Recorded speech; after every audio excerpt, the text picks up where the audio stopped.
Queridos amigos de la Escuela San Felipe Neri de Cádiz, bienvenidos a la Catedral de Jerez, siglo XVIII, una catedral construida sobre una antigua mezquita. Y bueno, quiero agradecer la invitación al profesor Daniel García, al que me une una gran amistad, un gran cariño, y él lo sabe. Y bueno, me ha hecho un guión para hacerme algunas preguntas que voy a ir contestando sobre este gran instrumento tan complejo y tan complicado como es en general el órgano de tubos. Breve presentación de mí. Yo me llamo Ángel Hortas, soy un músico de Jerez de la Frontera, nativo de aquí. ¿Qué podría decir quién soy yo y qué fue lo que me llevó a dedicarme a mi profesión? Bueno, desde niño, a los 5 años, sentí inclinación ya hacia la música. Quizá en mi caso se puede decir que era algo innato, porque realmente nadie me empujó a ello. En mi casa había cierto ambiente musical, mi padre muy melómeno, tenía una gran discografía y yo siempre animo a la gente a que escuche música, porque en mi caso personal, desde luego, ello me inclinó bastante y me acercó hasta llegar a traerme al punto de querer dedicarme a ello. Yo empecé de niño a los 5 años con piano y violín y la verdad es que nunca pensé que me fuera a dedicar a esto, pero según fue avanzando los estudios, cuando conocí este instrumento, el órgano, fue lo que realmente me animó a dedicarme a ello. Digamos que de alguna manera pues me di cuenta que era mi vida. Y eso que yo he sido siempre un poco, en cierta manera, polifacético. Actualmente soy profesor de lenguaje musical del Conservatorio de Jerez y concertista de órgano. Soy pues, también director de orquesta y coro, cantante, estudié la carrera de canto también. Y sobre todo, ante todo, cuando la gente me pregunta de los estudios que he hecho, ¿cómo me definiría? Pues fundamentalmente como organista. Siempre ha sido mi instrumento predilecto, donde yo me he encontrado mejor realizado y mejor identificado.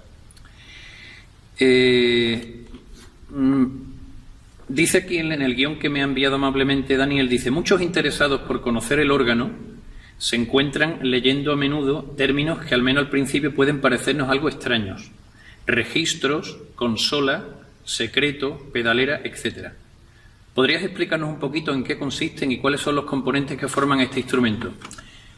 Desgraciadamente la cámara la tengo ahí quieta porque sería un poco complejo estar sujetándola, porque es un instrumento tan complicado que, bueno, creo que de aquí se ve bastante bien y podéis ver la consola bastante. Quizá al final de este pequeño trabajo o de este vídeo, pues acerque al final el objetivo, de tal manera que podáis verlo un poquito más de cerca.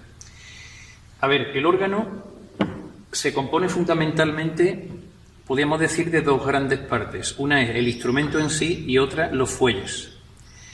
Los fuelles normalmente están separados del órgano, a veces están dentro de él, pero suelen estar en un lugar aparte. A ver, hay que decir también que el órgano es uno de los instrumentos más antiguos que se conocen, podríamos decir, en los instrumentos que configuran el reino de la instrumentación actual, ¿no? Se atribuye que lo inventó 2 siglos antes de Cristo Ctesibios, un griego. Y bueno, pues en principio era un instrumento que se conseguía la presión del aire a través de presión de agua, con presión hidráulica, parecido a lo que hacen hoy día en los elevadores de los coches. Y bueno, pues era un instrumento muy pequeño, con algunos tubos, y bueno, pues se utilizaba fundamentalmente para diversión y en algún momento para distracción de la gente. Cuando vino el Imperio Romano, lo asumieron, se siguió construyendo y tocando, siempre órganos muy pequeños y para diversión de la gente, hasta que llegamos ya a la época del cristianismo, donde aproximadamente en el siglo X es cuando la Iglesia lo asume como instrumento propio. Habría que preguntarse por qué lo asume como instrumento propio. Pues tiene una particularidad que no tiene ningún otro instrumento, y es que cuando se pulsa alguna tecla, o un acorde en este caso, lo podemos mantener eternamente y no hay que estar, como en el caso del piano o de una guitarra, pues rasgando o percutiendo para que vuelva a sonar. Eso tiene unas grandes ventajas, y es que puede sostener el canto. Cuando antiguamente se hacía el canto gregoriano, pues esto permitía de alguna manera ponerlo de fondo y sostener el canto estupendamente. La Iglesia lo vio y comprendió que era el instrumento idóneo. Entonces, en un principio, había órganos muy pequeños todavía que servían para acompañar al coro y a los solistas. Con el tiempo empezó a multiplicarse el uso de órganos en la iglesia, aparecieron los fuelles, por supuesto, poco a poco, se abandonó el tema hidráulico y teníamos órganos muy grandes para todo el recinto y órganos pequeños o de coro, los que llamamos hoy día positivos o portátiles y demás. Entonces surgió la idea de esto que llamamos la consola. No tiene nada que ver con esto de las consolas de videojuegos y demás, ¿no? Evidentemente. Entonces, esto es una consola donde reúne, en este caso de aquí que tenemos, 3 teclados.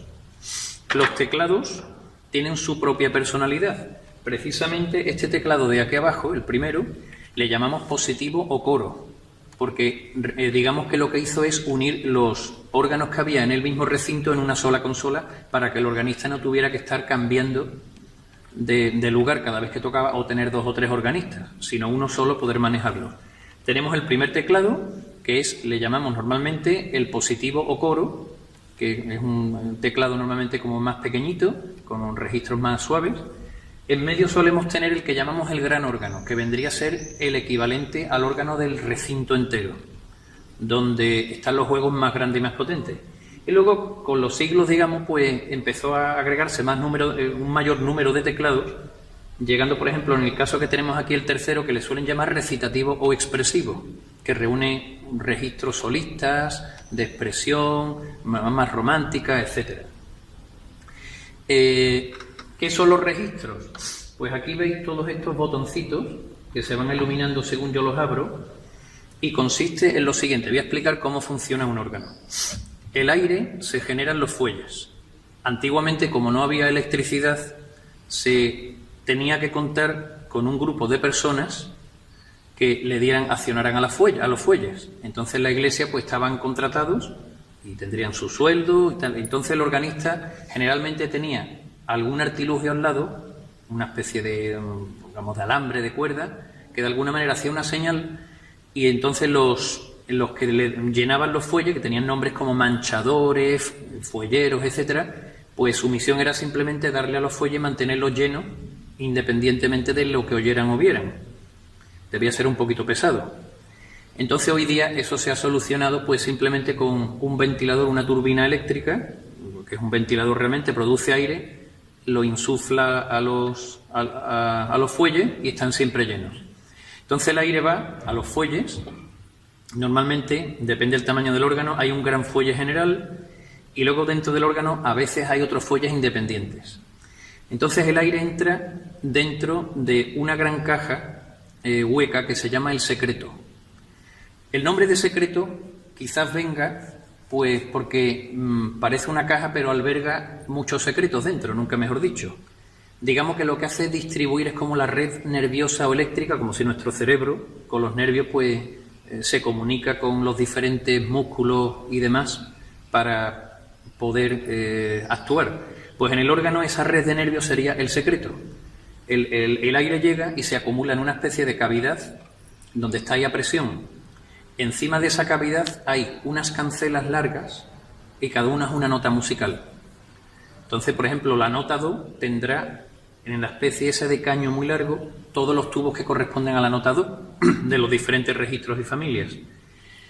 Cuando tiramos de la tecla, lo que hacemos es accionar una válvula, que es como una tablilla que está tapando esa entrada, y al accionar pues simplemente entra el aire por ahí y llega a esos tubos. Pero he ahí los registros. Si no hay ningún registro abierto, ocurre esto. Tocamos y no suena nada. Cuando accionamos un registro, hay como una cancela de madera, un tablón larguillo, que tiene un agujerito que está tapando el orificio por donde entra el aire a ese tubo. al accionar el registro, la tablita corre hacia el lado, se desplaza y el agujerito que tiene coincide con el de abajo. Entonces entra el aire y suena el tubo de la nota 2, por ejemplo. En este caso es un registro muy suavito. Si yo abro otro de diferente tamaño, oímos 2 tubos, pero nuestro oído no escucha 2 tubos. Lo que escucha son, digamos, es un timbre diferente.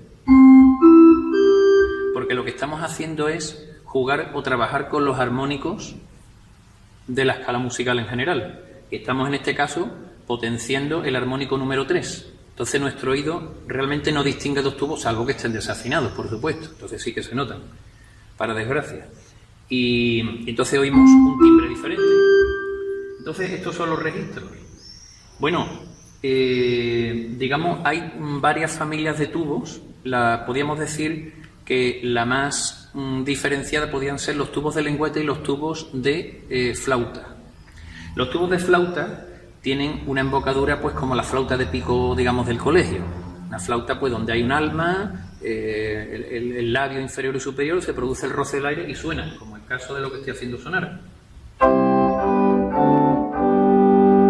Y luego existen registros de lengüeta donde el sonido lo produce una lengüeta de latón y tienen generalmente en forma de embudo. Los tubos normales suelen tener forma de cilindro. Entonces, por ejemplo, sería el caso de esto, una trompeta y un sonido mucho más metálico. Luego, también hay registros que son simples, tienen un tubo por nota, y hay otros que tienen varios tubos por nota, que se llaman compuestos. Hay muchos tipos. Por ejemplo, la corneta, que en este caso es de 4 hileras, pues suena así. Si le pongo su base, pues suena precioso. Entonces lo que hace, por ejemplo, estos registros es, en el caso de esta corneta, poner diferentes tubos con diferentes alturas para conseguir ese sonido tan bonito, único del órgano, que son estas cornetas. Y existen otros que se llaman mixturas o llenos, que pueden ser pues de 2, de 3, de 4, de 5, hasta incluso en Alemania lo hay de 22 hileras muchas veces, ¿no? Que lo que hacen es añadir muchos tubos iguales o muy parecidos de tal manera que le dan al órgano ese brillo especial que tiene. Por ejemplo, es este caso. Son registros, por ejemplo, en el caso de este, que no se pueden tocar solos, sino sirven para cuando están, digamos, todos los registros principales abiertos, así. Al darle a este, tiene un brillo especial muy característico del órgano. Le da ese brillo y esa grandiosidad única del órgano. Luego existen, dentro de los tubos de flauta, pues varias familias. Una están, podríamos decir, la talla normal, la talla de un principal. El principal se llama así porque normalmente está en la fachada del órgano. En Francia, por ejemplo, le llaman montré porque es montado delante del órgano y son los que, digamos, adornan el órgano por fuera para que se vea bonito. Entonces, en el caso aquí, el principal lo tenemos así. Y es un registro que no es ni demasiado ancho ni demasiado estrecho. Existe otra familia que se llaman las gambas. No tiene nada que ver, por supuesto, con gastronomía, pero, por ejemplo, sabréis que existen instrumentos como la viola de gamba, que en italiano significa de pierna. Entonces, de alguna manera, intenta imitar un poco ese timbre. Son registros de talla muy estrecha, son tubos largos, pero muy, muy estrechos. Cuanto más estrecho el tubo, los armónicos que tiene más brillan, de alguna manera, y el sonido es más indefinido, suenan así. Como más, no sé cómo llamarlo, ¿no? Más rugoso, menos puro, ¿no? Sin embargo, un tubo muy ancho, más ancho de lo normal, normalmente en el lenguaje organístico le llaman nazardo. Y es un sonido, pues, un poco así, muy puro, redondo. No sé si lo palpáis ahí. Suena puro. Al ser más ancho, los armónicos están como más disimulados y el sonido es muy puro. Y tienen un timbre muy especial. Luego, pues, dentro de los registros de lengüeta, pues también lo hay de muchas características. Por ejemplo, hay uno de cuerpo muy estrechito que se llama la voz humana, que lo que hace es que intenta de una manera o de otra imitar a la voz humana, nunca mejor dicho. Imaginaros una persona cantando. Los hay mejor conseguidos, peor conseguidos, como en todas las cosas. ¿Y qué más os podría decir? Pues esto que veis aquí debajo, el teclado de los pies, que llama siempre mucho la atención, es una cosa que apareció en el órgano poco a poco, según se fue desarrollando en la historia. Al principio los órganos, como dije antes, tenían un solo teclado. Luego empezaron a aparecer más teclados. Pero hasta que se ocurrió la idea de poner en el suelo como unos botones redondos, al principio, que tenían las 7 notas de la escala, do, re, mi, fa, sol, la, si. Y servían simplemente, pues para cuando yo estoy tocando, al final un final, podríamos decir, como más redondo, ¿no? Con ese sonido grave fuerte, que suena profundo. En el norte de Europa, especialmente, empezó a desarrollarse el tema del pedalero mucho más que en otros países. Empezaron a aumentar primero el número de teclas. Luego empezaron a estrecharse hasta que llegó un momento en que se transformó en un teclado independiente. Los organistas tocamos normalmente siempre con 3 pentagramas, 2 para las manos y 1 para los pies. Hay ocasiones que por el sistema de escritura, por la pieza como está configurada, ponen 2 pentagramas para una mano y otros 2 para la otra mano, y por supuesto el de los pies. Pero eso es simplemente un acomodo de escritura. Normalmente siempre son 2 pentagramas para las manos y 1 para los pies. Entonces, aquí añadimos una gran dificultad al intérprete, que no tiene ningún otro instrumento del mundo, que es poder usar los pies. Y además poder usarlos como si fuera un teclado más, porque realmente se pueden usar pues a la velocidad de la mano.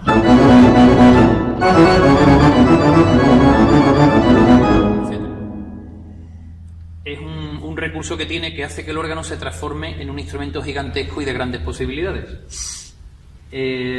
Lo que veis aquí debajo, creo que desde la cámara se enfoca bien más o menos, pues tenemos estos pedales, que bueno, pues la gente que no lo sabe cree que es para darle así, para darle aire, no tiene nada que ver. Estos se llaman los pedales de expresión. Esto nació en el siglo XIX. Con la idea de que el órgano, que se había quedado un poco anticuado, pudiera imitar la expresividad de una orquesta, y en vez de pasar de un fuerte a un suave como hacíamos directamente, pues podamos hacer crescendos y diminuendos, pues igual que se hacía en un piano, pongamos el caso. Aquí tenemos un piano y ahora voy abriendo y se va creciendo y otra vez decreciendo. Eso permitió, entre otras muchas cosas, poder hacer repertorio romántico y expresivo con el órgano. Espero no extenderme demasiado con esto, porque creo que hay otras preguntas que hacen referencia a lo que estoy ya hablando, ¿no? Pero por terminar con este tema, también estos pistones que veis aquí abajo se llaman los enganches de los teclados. Si tenemos el gran órgano, que tiene una potencia grande, el positivo y el recitativo, qué pena sería que no se pudieran tocar juntos. Entonces surgió lo que llaman los acoplamientos o enganches, que consiste en que yo puedo tocar, por ejemplo, tocar aquí arriba, tengo el otro teclado con otros registros, y ahora ¿qué pasa? Pues si quiero unirlos, uno digamos el positivo con el gran órgano y suenan los dos a la vez. Entonces puedo aprovechar la sonoridad de los 3 teclados en uno solo, con su correspondiente potencia. Por supuesto, el pedalero se puede enganchar, o sea, mejor dicho, los teclados se pueden enganchar al pedalero y se pueden tocar las teclas de los teclados con los pies. Entonces, por ejemplo, si yo hago, por ejemplo, esto, si yo ahora engancho este teclado aquí abajo, pues suena. ¿Por qué suena exactamente igual? Porque estoy tocando las teclas del teclado con los pies. Entonces puedo enganchar los 3 teclados a los pies y aprovechar toda la sonoridad máxima del instrumento, como luego veremos en algún ejemplo. Lo de aquí abajo tiene, tiene la dificultad de que no siempre tiene las mismas medidas. Si uno va a un órgano alemán, pues las teclas, por lo menos en el siglo XVIII, son más anchas y más estrechas. Y luego había pedaleros pedaleros en abanico, que tienen una forma así, como en abanico, nunca mejor dicho. Y hoy día el más estandarizado es este, que se llama el paralelo. recto y paralelo, que ya se estandariza un poquito. Una de las grandes dificultades de un organista reside en que no hay dos órganos iguales. Lo mismo que, por ejemplo, el piano es el mismo siempre, podrá ser más brillante, más opaco, más duro, más suave, pero las teclas siempre son más o menos la extensión la misma, salvo que nos vayamos a un pianoforte del siglo XVIII. El organista, cuando va a un sitio, pues se encuentra un instrumento completamente diferente. Puede tener un teclado, dos teclados, 3, 4, 5 e incluso 6 y 7, que hay alguno por ahí. Entonces, pues tienes muchas veces poco tiempo para adaptarte al instrumento y conocerlo en poco tiempo. Hay algunos órganos que tienen muchísimos registros, otros tienen muy pocos. Están colocados en diferentes lugares, con lo cual cuando uno está tocando y tienes que cambiar de registro, pues resulta que en el órgano que has ido a lo mejor está al revés y se hace bastante complejo. Pero bueno, quizá eso nos da, digamos, un poco la posibilidad de acostumbrarnos a improvisar, y es una de las grandes características y dificultades de este instrumento. Me dicen aquí, muchos citan el tratado del monje benedictino Don Bedós de Cels, el arte de hacer órganos y tal, como un tratado imprescindible acerca de la construcción de órganos, que todo constructor o intérprete de estos debería conocer. ¿Crees que como organista es necesario tener un conocimiento profundo sobre la mecánica y funcionamiento del instrumento? Yo pienso que sí. No es que sea imprescindible, pero yo pienso que sí, porque surgen dificultades a menudo. A lo mejor tienes el órgano muy bien y hay un tubo en la fachada o en algún lado que está desafinadísimo y suena a cabra, y no vas a dejar de tocar por ese registro porque haya un tubo mal. Entonces, bueno, pues si sabes apañártela, le das un toquecito, lo afinas y se acabó el problema. En general, yo creo que es bueno saber cómo funciona, también para comprender por qué algunas veces algunos registros son muy lentos. Cuando son muy graves, el peso del sonido y del tubo es tan grande que pues el sonido llega más lento y tienes que tenerlo en cuenta a la hora de combinar los registros. También hay otra cosa que no he hablado del órgano, que es de la mecánica. Hay tres tipos fundamentales de mecánica. Es un instrumento muy complicado. De hecho, es una auténtica obra de ingeniería. Hoy día, cuando se fabrican todavía órganos, en las fábricas grandes, que hay dos en España, una está en el Papiol en Barcelona y otra en Torquemada en Palencia. Tengo el gusto de haberlas conocido las dos. Y pues son como una nave industrial donde hay una sala de... ¿Cómo se llama esto? De dibujo técnico, donde hacen primero, el organero titular hace un diseño al órgano en dibujo técnico, con todos los planos y tal, ¿no? Y luego, después de ese diseño, pues hay una parte de carpintería donde se fabrican todas las piezas de madera, no solo la consola, sino también hay tubos de madera, todos los tubos no son de metal. Y hay otra parte, pues, donde están los tubos, se van fabricando de metal, y la mecánica. Entonces, cada uno tiene su misión hasta que ya pues se va montando, y ya lo último, pues lógicamente la armonización de los tubos, que consiste en que todos suenen a la misma intensidad igual, que no haya uno muy fuerte o uno muy brillante, muy chillón, y otro muy opaco. Eso se llama armonizarlo. Y luego la afinación final y el gran concierto de inauguración. Entonces existen tres tipos de mecánica para hacer que funcionen los registros. El más antiguo y el más adorado por todos los organistas es el mecánico. El mecánico consiste en que cuando tiro de la tecla hay una vareta que está agarrada a la válvula y tira directamente, entra el aire y no hay más historia. Ese es para nosotros el que más nos gusta, porque tienes un contacto directo con la válvula. Durante el siglo XX aparecieron, con la electricidad y demás, dos sistemas.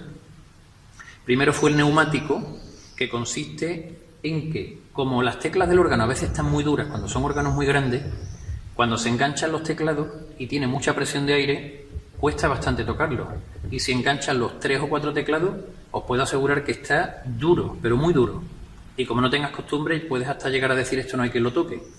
Entonces, para evitar ese problema, pues se inventó un sistema neumático que consiste en que son unos fuellecitos alargados los que tiran de las teclas para que el organista no tenga que hacer el esfuerzo. E incluso los grandes órganos del siglo XIX que vinieron de Francia para España, los órganos de Cavaillé-Coll, pues están diseñados con este sistema. Detrás del organista hay una gran máquina con fuellecitos estrechos que se llama la máquina Barker, en honor al que lo inventó. Y luego aparece otro sistema aún más complejo que se llama el sistema doble neumático, que consiste en que no hay nada mecánico, todo lo hace el aire. Cuando se pulsa una tecla, se abre un agujerito, entra por un tubito de plomo de unos 4 milímetros una corriente de aire que llega a un sitio donde hay una membranita muy pequeñita que se hincha, esta empuja una válvula que a su vez es más grande, le mete más aire y le mete el aire a un caño muy largo lleno a su vez de todo membranitas que se inflan. Aunque parezca increíble, es tan espontáneo que a veces incluso cuesta distinguir que sea mecánico o no si está muy bien hecho, porque es prácticamente, puede durar una décima de segundo el impulso, es rapidísimo, pero no tiene la exactitud de un mecánico, ni mucho menos. Lógicamente hay ahí algo en medio que el organista nota que no tiene contacto con el tubo. Y luego está el sistema eléctrico, que lo que hace es que ese tirón de las válvulas no lo hace el organista, sino un electroimán que está acoplado, tira de la válvula y bueno, pues fuera problema, ¿no? Entonces todo tiene sus ventajas y sus inconvenientes, pero al final los organistas lo que nos gusta es el órgano mecánico, tradicional si puede ser, y eso sí combinado con ordenadores dentro que controlen las combinaciones de registro, que ayuda muchísimo. ¿Cuántos tipos de órganos existen? ¿Posee el órgano español una serie de características propias? De ser así, ¿cuáles son? A ver, ¿cuántos tipos de órganos existen? El órgano es tan complejo y tan variado que existe, bueno, pues desde el órgano portátil, llamado habitualmente positivo, al gran órgano de la Iglesia. Pero lo que sí es verdad es que en cada país existe una tipología de órgano concreto. Por ejemplo, realmente el órgano español posee unas características propias muy bonitas. Tan bonitas son que la han copiado en muchos países. La característica del órgano español, el órgano ibérico, es normalmente un solo teclado, se llama partido. Está dividido en dos mitades. Entonces, la primera mitad, que va del do grave al do, podemos decir del do 1 al do 3, pues se abre con registros para la mano izquierda. Y del do sostenido hasta el sol 4, perdón, hasta el sol 5, tiene registros en el lado derecho para accionarlo. ¿Qué ventaja tiene eso? Es un invento para emular la situación de que hubiera varios teclados habiendo uno solo. Porque yo puedo, por ejemplo, hacer esto, pongo en la mano izquierda un registro acompañando y en la mano derecha, pues, un registro, y puedo hacer así.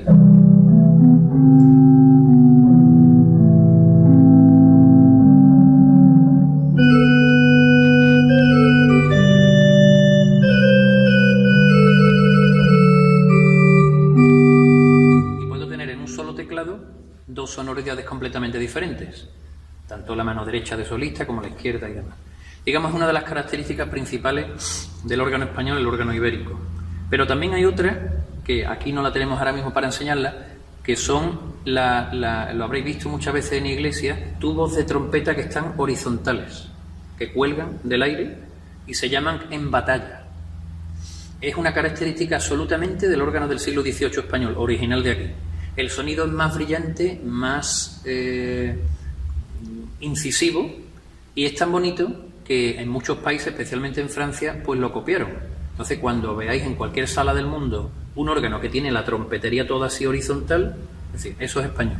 Y es así, es una característica fundamental del órgano español. El órgano español generalmente no tiene pedalero, tiene unas contras en el suelo, como expliqué antes, a veces son peanas, se llaman así, pues unos simples botones que se pisan con las notas naturales de la escala, y en algunos casos pues están los sostenidos y demás, pero no es lo característico del órgano español.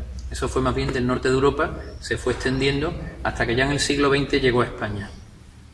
Bueno, en el siglo XIX también llegaron al País Vasco a través de Francia. Hay muchísimos órganos de los grandes, de Cavaille-Coll, que están allí, que tienen pedalero. Pero yo me refiero a lo que es el resto de la península ibérica. Luego está, por ejemplo, también, hablando de los estilos de órgano, me he dedicado un poquito más al español, está el órgano francés. El órgano francés es una maravilla, tiene una lengüetería espectacular y, bueno, pues tampoco puedo ahora profundizar porque podría estar aquí horas hablando, ¿no? Luego está el órgano italiano, que se parece muchísimo al español, muchísimo, y tiene sus características propias, no tiene esa lengüetería de la que he hablado. Y luego el órgano alemán, por supuesto, y el del norte de Europa, que es rico en llenos y en mixturas brillantes, pero tiene menos registros de lengüetas que en otros países. O sea, el sonido alemán es más propio, esto así.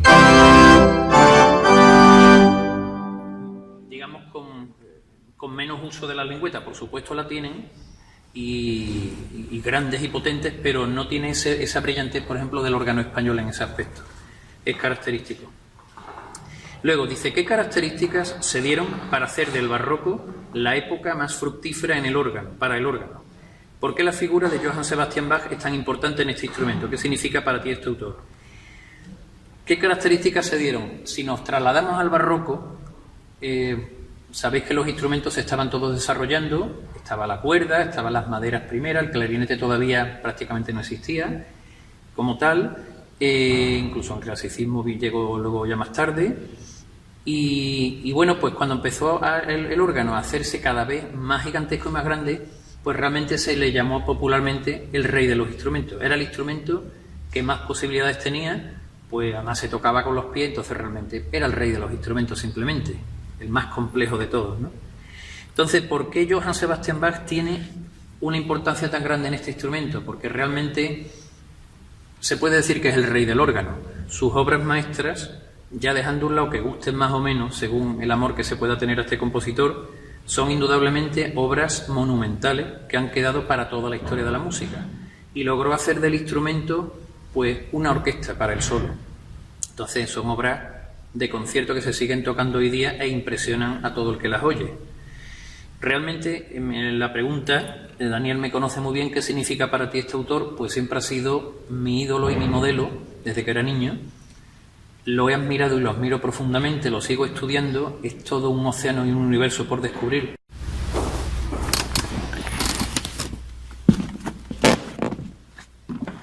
Continuando con lo que decía, pues Bach es un compositor tan grande que os animo a que profundicéis en él y lo conozcáis, porque por algo a lo largo de los siglos le han llamado incluso el padre de la música. De alguna manera todos los grandes compositores han bebido de él.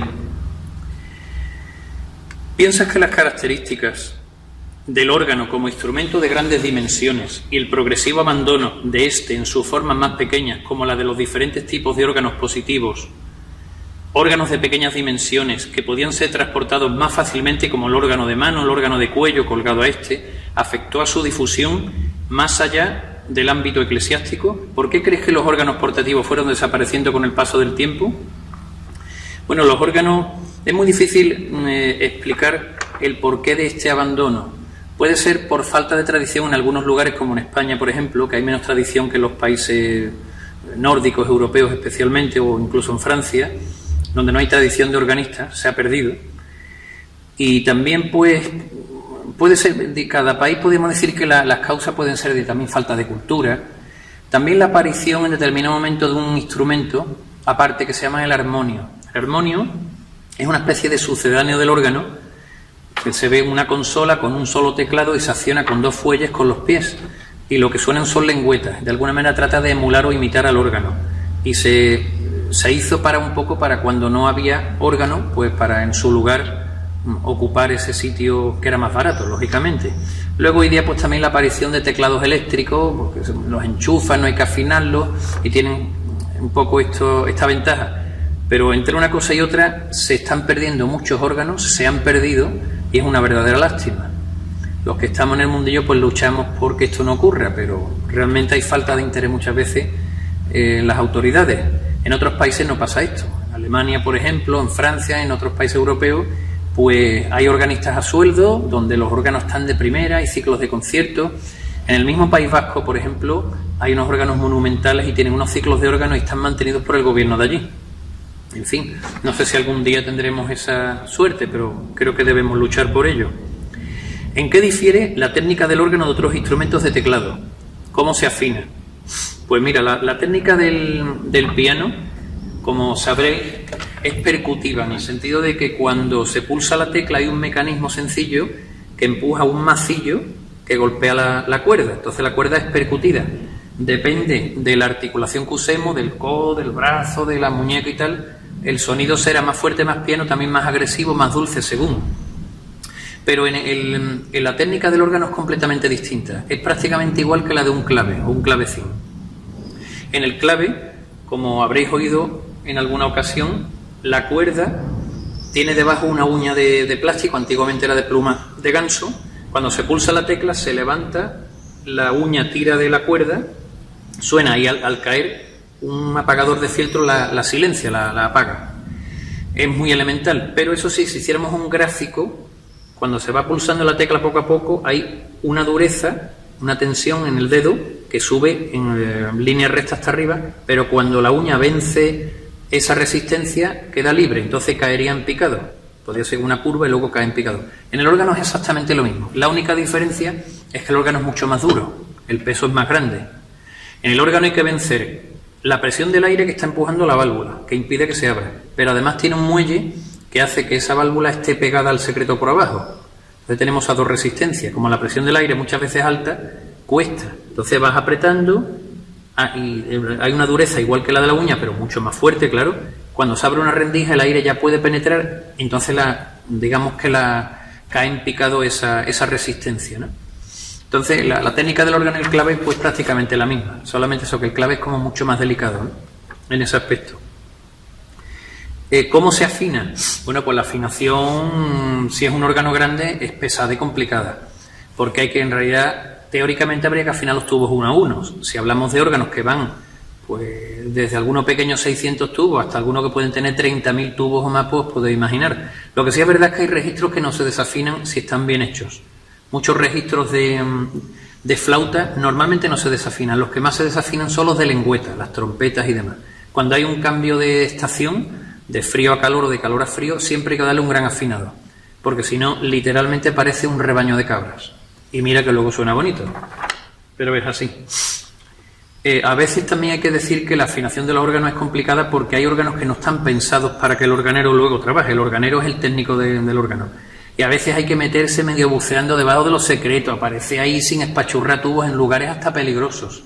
Y hay otros órganos que están mejor hechos y tienen sus salas para afinar los tubos cómodamente y demás. O sea, depende un poco también el fabricante, el organero que lo construyó.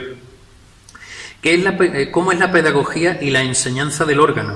¿Cuáles son las cualidades que a tu juicio debe reunir un buen organista?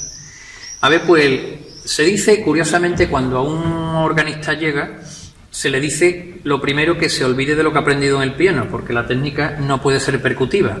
Podemos sacar hasta las válvulas de su sitio si le damos un buen toque a las teclas, un buen porrazo. Entonces, lo que sí curiosamente se le pide a cualquier organista que va a empezar el órgano que tenga una buena base de piano. Alguien dirá, esto es una contradicción, y la es. Pero es que nadie se imagina a alguien que llegue de cero y se ponga a hacer la escala de do mayor en un órgano. O sea, yo es que no me lo imagino. Entonces, normalmente se pide que vaya con una base suficiente para saber tocar y saber defenderse, y luego tiene que aprender, por supuesto, a tocar el pedalero poco a poco. Pues ¿cómo se empieza? Pues con pequeñas piezas primero de mano solo, donde se aprende la técnica especialmente del legato y de la sustitución de dedos y los glisandos. Porque en el piano normalmente el legato se consigue, como sabéis, pulsando el pedal derecho, que se llama sostenuto, y las notas ya se ligan de por sí. Una especie de truco que en algunos casos el profesor le dice, toca este preludifuga o lo que sea sin pedal, para que las manos se acostumbren a ligar solas, no haya que estar ayudándose del pedal. Es más dificultoso, pero como todo se aprende y se hace. Luego, cuando ya se va dominando esa técnica del legato y digamos, se va introduciendo el pedal poco a poco, primero con notas largas y tenidas para acostumbrarse. Luego poco a poco pues se va metiendo más caña, podríamos decir, más dificultad, hasta que ya pues se practican ejercicios de escalas y arpegios, hasta que se va pues cogiendo una soltura que al principio pues es complicada. No olvidemos que el órgano tiene características, por ejemplo, como tocar una triosonata, aquí tengo un ejemplo, tocar tres cosas completamente diferentes con una independencia como si fueran tres instrumentos distintos.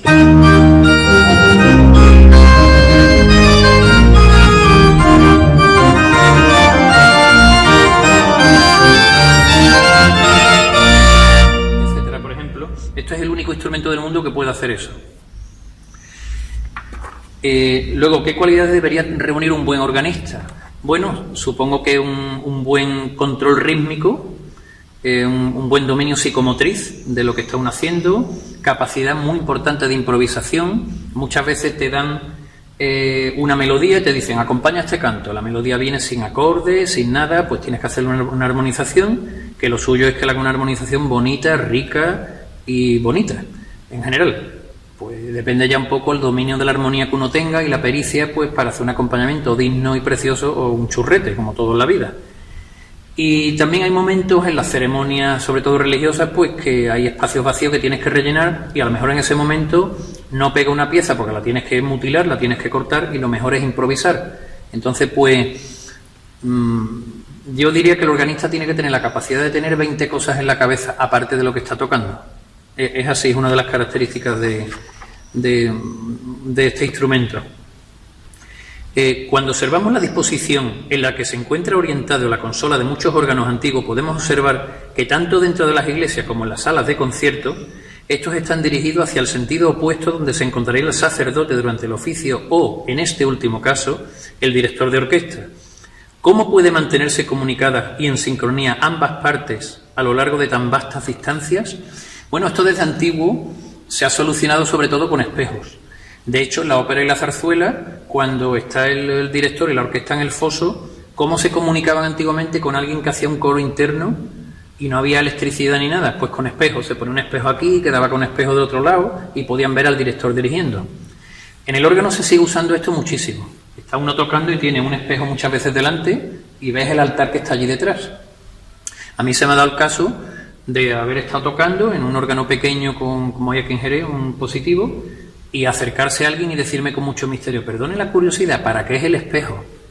Y claro, yo le he dicho, pues como usted se imaginará, no es para darse los retoques a la imagen, sino es para ver lo que está pasando. Ah, claro, es evidente. Claro, pero la gente se cree que es para retocarse el peinado o algo así, seguramente, ¿no? Pero es algo tan evidente como eso, un retrovisor de coche. Pero hoy día, por supuesto, hay otros medios técnicos, en algunos casos como Notre Dame y demás, donde hay un monitor de televisión y una cámara que está apuntando al sacerdote o al altar. Entonces el organista tiene al lado pues el monitor y está viendo directamente lo que está pasando, con todo lujo de facilidades. O sea que en ese aspecto pues está todo muy superado, ¿no? Cuando vemos órganos que poseen varios teclados, llegando incluso en algunos casos a 4, ojo, a 4, a 5, a 6 y a 7. El órgano más grande del mundo parece ser que está en Filadelfia, tiene 6 teclados, creo que son 30.000 tubos y pesa 272 toneladas, para que os hagáis una idea. Es un monstruo, pero existe y es famoso en el mundo, dicen, por ser el más grande. Creo que existe alguno incluso de 7 teclados. Dice, usualmente la gente común se pregunta cómo una misma persona es capaz, con solo 2 manos, de manejar toda aquella complejidad, máxime cuando también tenemos en cuenta el uso de los pies para el pedalero y el cambio de los registros. ¿Cómo es esto posible? Bueno, pues igual que cuando entramos en un avión y echamos un vistazo a la cabina del piloto y vemos la botonera que ahí está en el techo, decimos, ¿cómo es posible que esta gente entienda eso? Bueno, estudiando, se van habituando y al final todo sirve, todo. Aquí pasa lo mismo. Hay mucho botonaje, pero todo sirve y yo diría que cuanto más mejor porque más ayudado está uno consigo mismo y no depende uno de nadie. Los órganos antiguos tenían menos recursos y necesitaban muchas veces un ayudante a derecha e izquierda para pasar páginas, para cambiar de registro, para una serie de cosas que ahora mismo la puede hacer uno solo. Yo puedo memorizar los registros en memorias aquí, en combinaciones, y dándole simplemente a este pistón, veis que van cambiando los registros, los tengo memorizados según la pieza que voy a tocar. Además, puedo cambiar los registros aquí también con las memorias, y en algunos órganos hay una rodillera que dándole aquí, así un toque, se puede cambiar. Luego tiene un pedal de crescendo, que veréis que se van abriendo los registros poco a poco, y podemos crecer de un solo registro hasta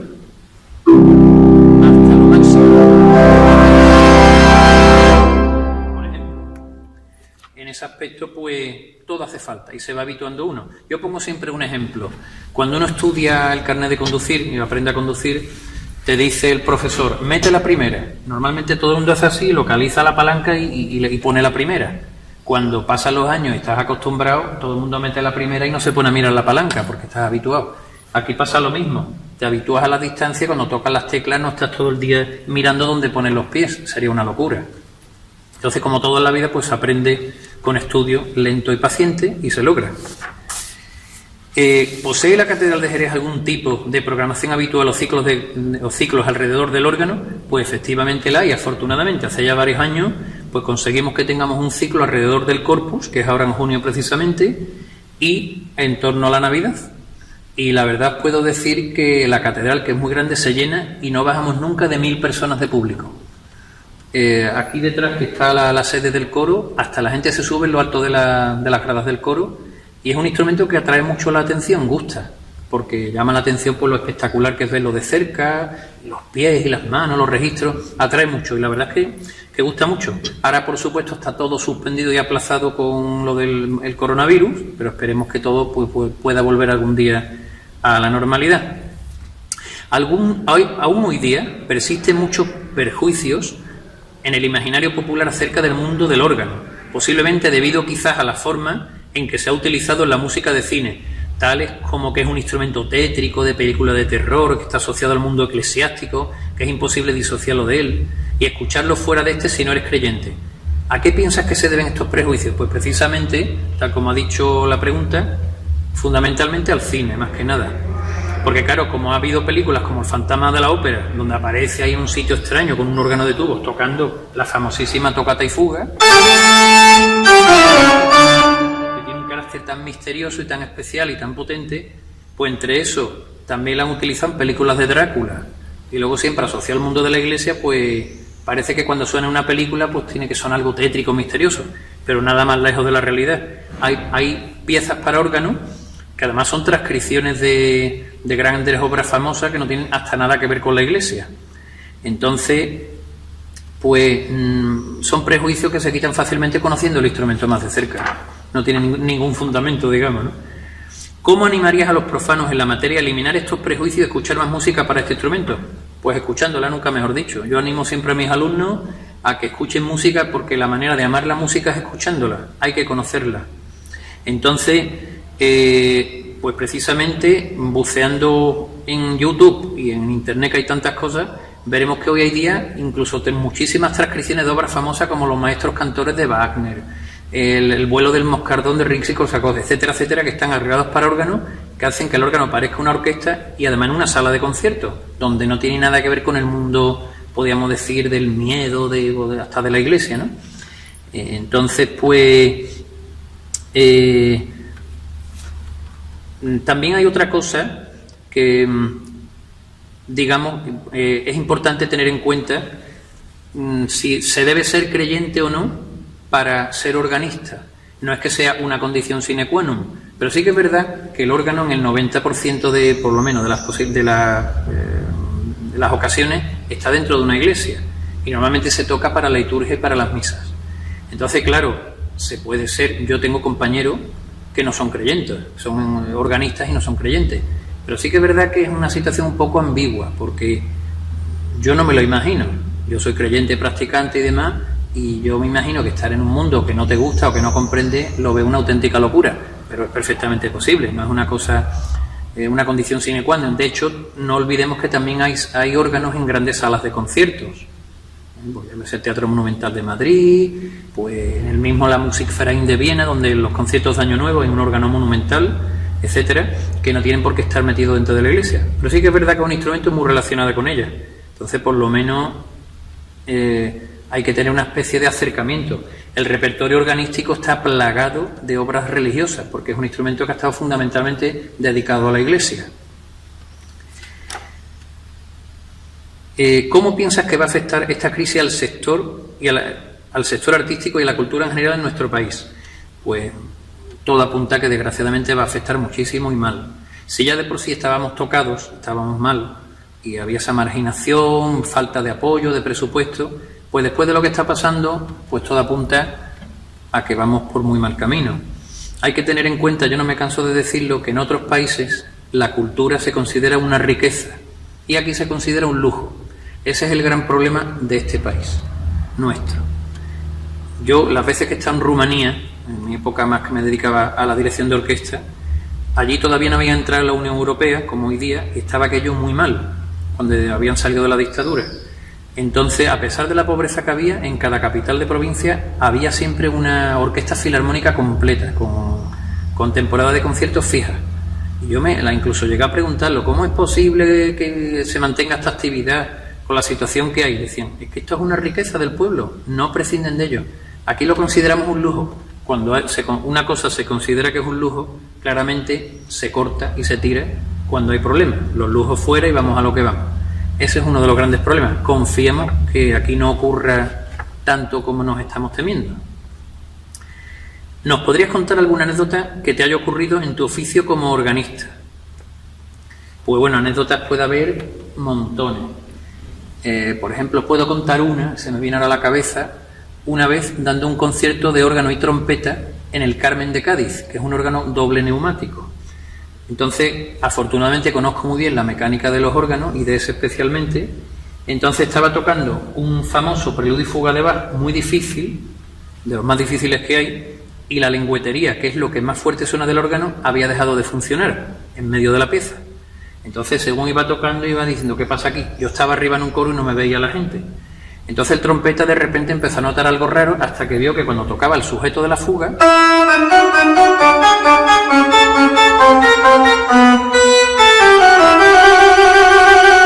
por ejemplo, pues me vio que me agachaba mientras tocaba el sujeto de la fuga, y menos mal que con un poco la experiencia logré, porque sabe cuál era el problema, digamos, anular el problema para que volviera a funcionar, y no se notó nada. Pero claro, él se partía de risa viendo la situación tan curiosa que se estaba produciendo. Otras anécdotas muchísimas, por ejemplo, relacionada con la situación del organista en la iglesia, muchas veces está en un sitio aparte, arriba, que se accede por una escalera lejana. En otros países el organista tiene hasta su baño para cuando tiene necesidades y demás. Aquí, como eso no ocurre, a mí se me ha dado el caso alguna vez cuando era muy jovencito de subir a un órgano para tocar, y a lo mejor el organista anciano que había pues le había dado una necesidad, no podía ir hasta la sacristía a hacerla, pues el hombre había hecho sus necesidades dentro del órgano. Y ya os podéis imaginar, cosas como esta hay muchísimas más, de las más raras y más simpáticas y graciosas, ¿no? Pero ya digo, es un instrumento tan peculiar, pues que ha pasado de todo. Y bueno, pues aquí termina la entrevista. Espero no haberme extendido dentro de lo posible, porque lo dicho, es un instrumento tan complejo que resumirlo en poco tiempo es más complicado todavía. Yo os animo a los alumnos de la Escuela de San Felipe Neri a que trabajéis mucho, que estudiéis, que disfrutéis de la música, que es de lo más bonito que existe, es muy enriquecedora, si bien es verdad que, como todo oficio en la vida, requiere un esfuerzo al principio y un trabajo constante.